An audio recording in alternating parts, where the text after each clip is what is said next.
So I just wanted to ask about, obviously, Imperium that was set up during the NXT tapings, NXT UK, with yourself, Fabian Eichner, Marcel Bartel, and Alexander Wolf of SmackDown. Was that something including Wolf that came from you guys, or was that a company sort of director that said he's going to be in? Well, it was something we liked, the idea we liked, but it came together very quick. So Okay. I think it would have been something that would have happened going forward, but at that moment it was decisions were made very quick. Okay. And sort of another question, Austin, do you see yourself moving over to NXT in the US or the main roster, or is sort of consolidating NXT UK as more of a third and fourth brand than a developmental your goal? It's going to be step by step, I guess. So I just arrived, so I need to get work done first and then see. So I don't think that much ahead. Just I focus on what I do now, and then if I do good, things will be fine. Great, thank you very much. Have you brought the UK title with you today out of interest? Yeah. So are we going to get another shot like the one of you backstage after you won the Progress title with the 3 belts over you, but instead this time it will be 2 Progress titles and a UK title? If I win, there will be one for sure. Last time we spoke, you said that there had been conversations with WWE, but there was nothing definitely in the pipeline. 2 months later you were debuting, so just tell us about that process, how that came about. I mean, I always lied to you back then. You know, and it hurts. So, yeah, like nothing spectacular. It's like somebody's interested in you, so they talk to you, then you just work things out that are important for yourself, and then you come together at some point. So, and out of everybody I talked to, that seemed to be the right thing for me at the moment, and I don't regret it now. So, all good. Okay, Liam, Pro Wrestling Journal. Considering how global you've kind of become, how important do you think it is to stay true to your roots in your wrestling style and wrestling, I guess, ethos? I always did it. Like everywhere I went, I did the same. I did, let's say, in Germany 4 years ago, 5 years. Obviously, I hope I got better in what I did, but the philosophy behind it is still the same. And it didn't matter where, like even was PWG or something like that, I didn't change myself. So I don't plan changing that. Do you? Is there anything about the Progress or Wrestling for Progress audience that you find different or interesting or kind of worth noting? When I came first, it was very interactive than usually. By now, a lot of crowds in England are like that. I would think. I appreciate that. I just don't like sometimes when they get caught up for their own stuff. It's like when they put themselves in the center, because that might be fun for the group of 10 who does it, but for everybody else it might be a little bit annoying because they want to enjoy the show. So that's maybe the counterpart of that. But in general, I appreciate the Progress fans because it's very responsive and it's a good time. Thank you. Ryan's Sport Bible. Super Strong Style 16 is, or the weekend especially, is something that your original stint in Progress, when you didn't have your iconic music. In fact, Jack Gallagher had it, and then obviously last year giving up the Atlas title. So what does it mean to you to come back to Super Strong Style a year later and both titles are on the line? It's also like when I came first, I didn't have the cool music. I had something else, so that was the reason. And I actually stole it from Tim Fetcher, who had a different version, but we just took it for the whole group. Is that something you like, that you've been able to kind of go full circle and tie up the ends of the... It brings it back. At some point with the Atlas belt, it's cool to have a heavyweight belt, but I always saw the issue that sometimes heavyweight matches tend to be not as spectacular as a bigger man versus a smaller man, which is the matchup I prefer most. So it's a difficult task to be the champion in that kind of division, if you want to call it like that. So it put me in a lot of difficult situations that I gained experience from. And it helps me with everything I did after. So like I said, I'm gonna aim for full circle now and represent both going forward. Brilliant. Do you feel like your style brings something to modern wrestling that it was missing? What do you mean? One more time. Like it's your style. Do you think it's something that was missing from modern wrestling? Yeah, sense. Because sometimes people, nowadays sounds very oldish, but I think it doesn't matter what. I think Willem Reel put out a day or two ago, so it's on Twitter, and he said, doesn't matter what you do, style-wise, just put a sense and a meaning behind it, and that's something I take, like I'm focused on. I don't like to just do stuff for the sake of doing it.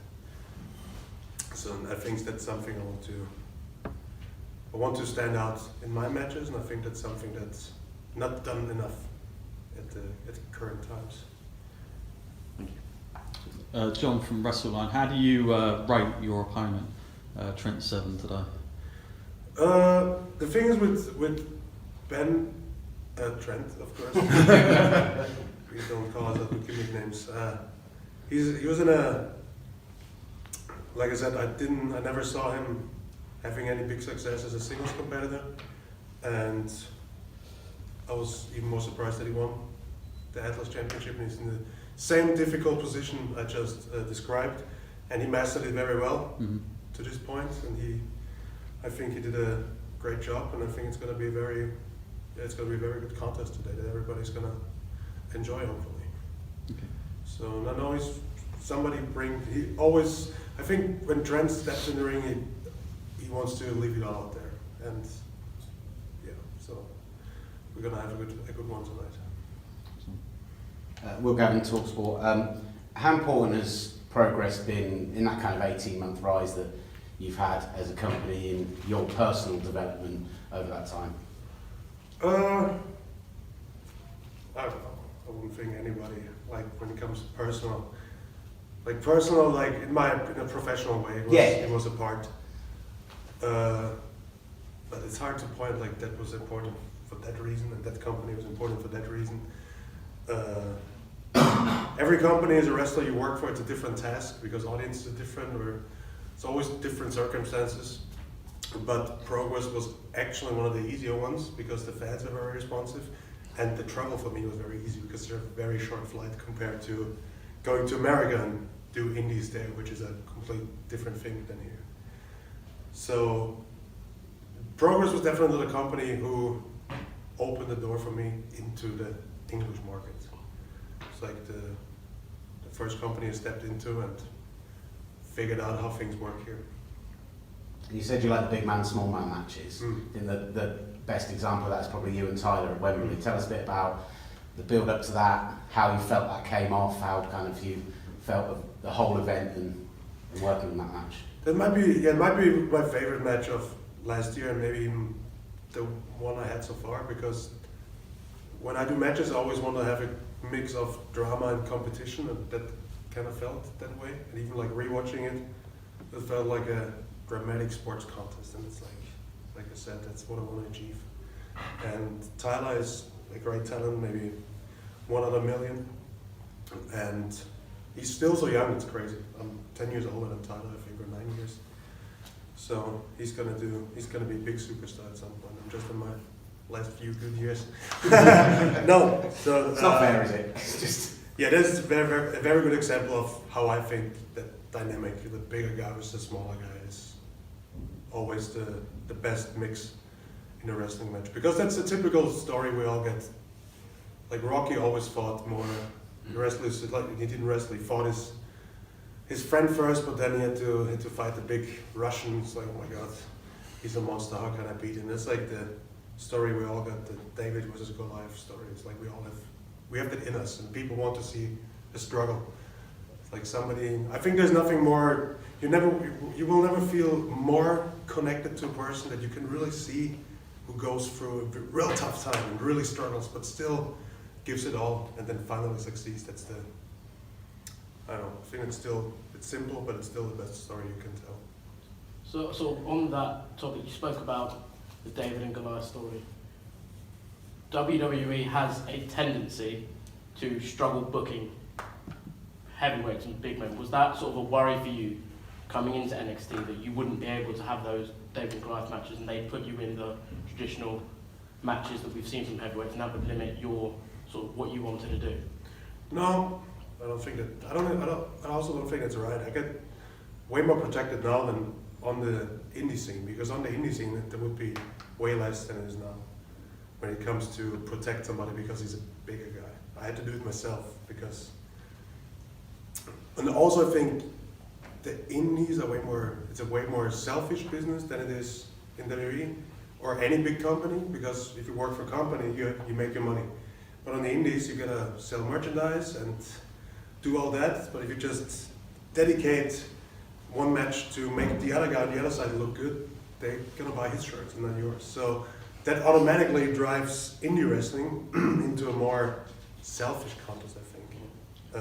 Not even like out of a bad position, but just the matter of how it's structured. So I don't really believe. Also, you can just go at certain points. Like WWE, it's also not in WWE that every step is gonna be told what you have to do. It's like you're still your own person. You make your own decisions. They just try to make things work for everybody. And so Jordan Devlin faced Finn Balor at the first NXT UK takeover event. Yeah. If you got to choose one main roster star to have a match with at a second takeover event, who would it be and why? I don't know. I think it's a draw. It's either Claudio or Bryan Danielson, I think.